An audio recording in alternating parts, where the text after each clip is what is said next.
Hi everyone, welcome back to K2 Blogging, and let's check how we can connect your WordPress website to ChatGPT through MCP. So you can do various tasks using ChatGPT. You can create blog posts, you can do SEO of your website, or you can do design of your website through ChatGPT. So let's connect our WordPress website to ChatGPT. So in last video, I showed you how to connect your WordPress website to Claude. If you have not watched that video, then make sure to watch that video as well.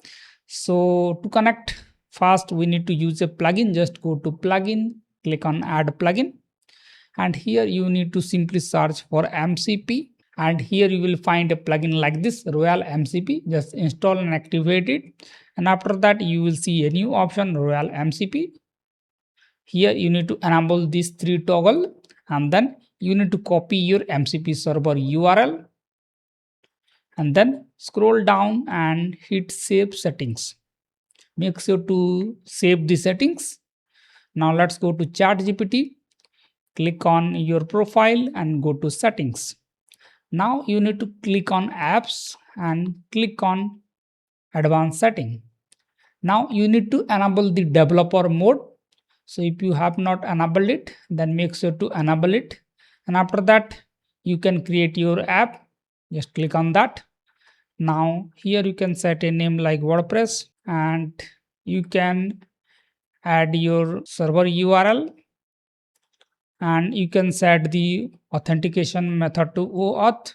Click on advanced OAuth settings, and here you will see this option, advanced legacy REST API. You can generate a OAuth client ID and copy that. Now in ChatGPT, you need to click on here and click on user defined OAuth client, and you need to paste that OAuth ID.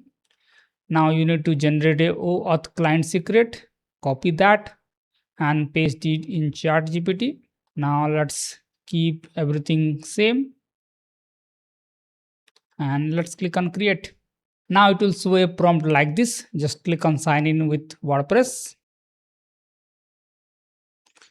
So let's scroll down and hit save changes first.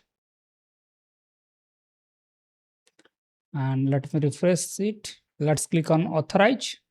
All right, as you can see, WordPress is now connected, and you can see all the information regarding it. Now you can reference memory and chart as well. Now let's test this out. Let me click on plus, and here you will see your WordPress app. Now you can ask anything. So let's go to post. Now you can create a post using ChatGPT. So let me add a prompt and let me send the prompt. Now it will ask the permission. Let me allow that. And as you can see, our article is now published. Now you can view that article here. And as you can see, the article is published using the ChatGPT. Now you can optimize your prompt and write better articles using ChatGPT. So let's verify that. Let me refresh it. As you can see, our article is now published. Now you can ask ChatGPT to refine the article, create new articles, help you do SEO of your website, set up different plugins on your website, create design of your website. So you can do a lot of stuff using ChatGPT. So I hope you have learned how to connect your WordPress website to ChatGPT. And if you found this type of content helpful, make sure to hit the like button. And if you want to know how to connect your WordPress to Claude, then I have already created that video. So you will find that link in the video description. Thank you.